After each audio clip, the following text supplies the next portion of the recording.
And I'm thinking, Gentiles? When did the Messiah come, failed to bring back the 12 tribes of Israel, and then God gave it to all the Gentiles, all the Goyim? Yeah, when did this happen? But Sharon, you have to understand. You're not a rabbi. Why don't you...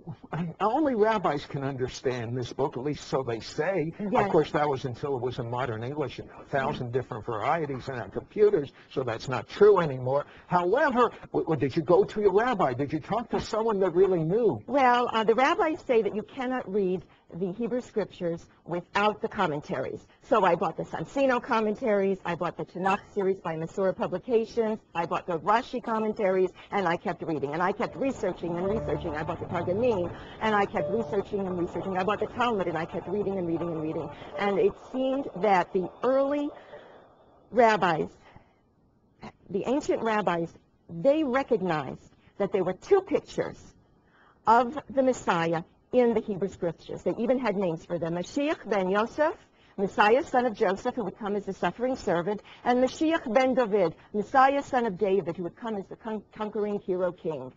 And in other words, I'm thinking about Joseph. His own brothers didn't recognize his authority, but the Gentiles, the Goyim, did. That's back to that scripture you read there. Well, I kept researching, and the more I researched, the more it brought me back to what the people, the Gentile people in America, say about that man. And I thought, how can this be? So I did call my rabbi, and I asked my rabbi and his wife to come to my home, and I showed them my books. I showed them my library, because by this time I had a library, and explained to them what happened to me. And they said not to worry. And a few days later, they sent me Rabbi Ben-Zion Kravitz, who's a deprogrammer. And the first time that we met, he was in my home for 10 hours. We studied together. We looked at the Bible scriptures. We looked at Jewish history. And by the end of the 10 hours, we had decided, okay, the next time we would meet and we would discuss Maimonides' book, Guide to the Perplexed.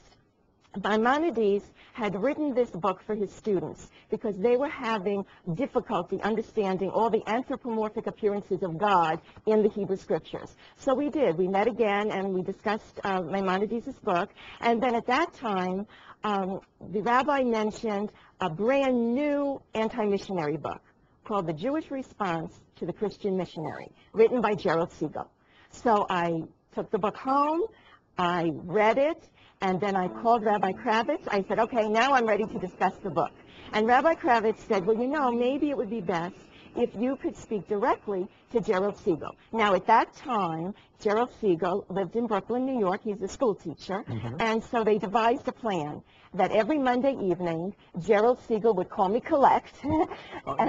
Listen, Sharon, you're talking to the top foremost experts, rabbis in the world that are dedicated to proving Jesus is not the Messiah. Did you still believe that he could be at that point?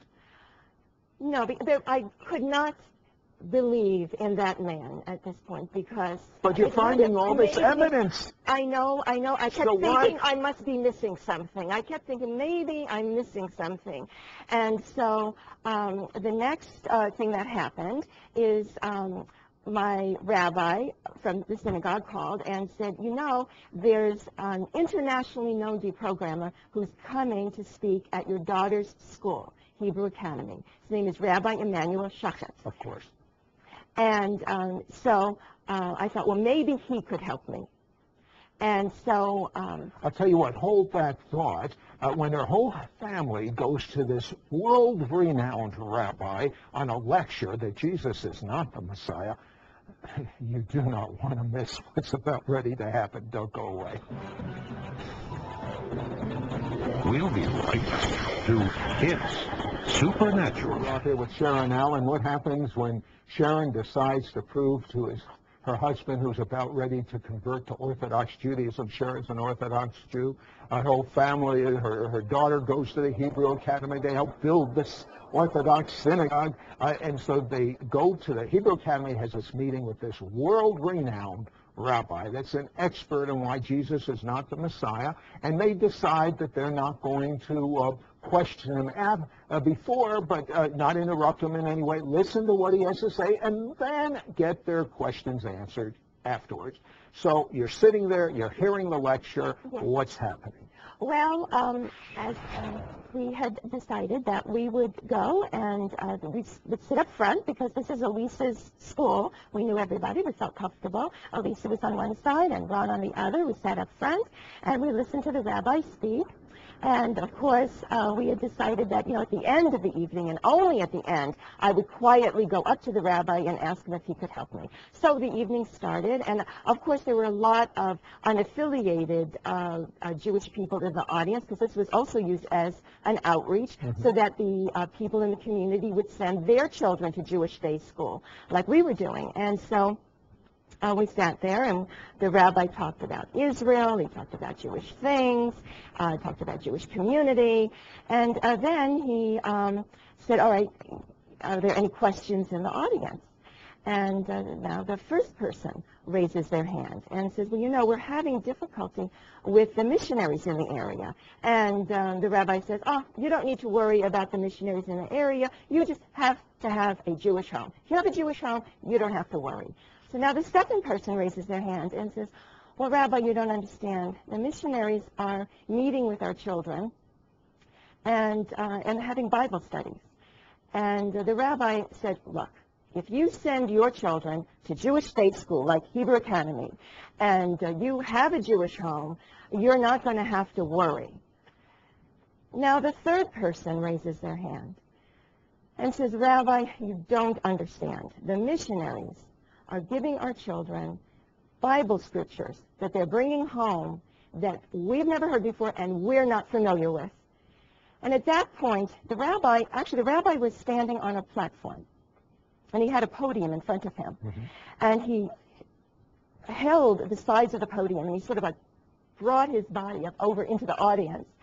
And he shouted out into the audience, never, ever, under any circumstances, does any knowledgeable Jew ever turn to that man. I thought he was talking to me. And so I grabbed Ron's hand. I said, Ron, do you think I should say something? And Ron said, yes. And I grabbed Elisa's hand. I said, Elisa, do you think I should say something? She said, yes, Mommy. And so I had my Bible with me, and I said, Rabbi, what do you tell someone like me? I am a Jewish woman. I have a Jewish home. I know Yiddishkeit, Jewish life. And yet when I read my Hebrew scriptures, I see that man. Well, from that moment until the end of the evening, which was about 12 midnight, he and I were in direct dialogue. Now, during the course of the evening, both my husband and I would say to the rabbi, well, maybe someone else needs to speak. You know, someone else has a question, somebody wants to say something, but the audience people themselves said, no, we want to hear what you have to say. So we discussed Israel, we discussed Jewish commentaries, Jewish traditions.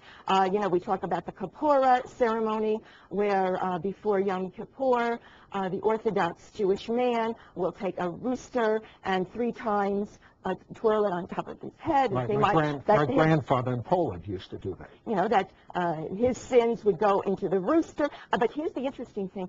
For a woman, she would do a hen. But for a pregnant woman who doesn't know if her offspring will be male or female, she does, in addition to the hen, another hen and rooster, because she doesn't know if the baby she's carrying is male or female. And this came up because we were discussing sin, because the rabbi was saying, well, we don't believe, you know, in sin.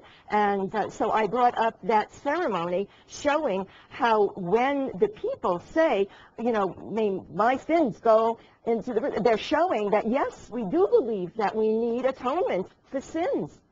And so there we were discussing, and now the rabbi was anxious to bring the evening to a close.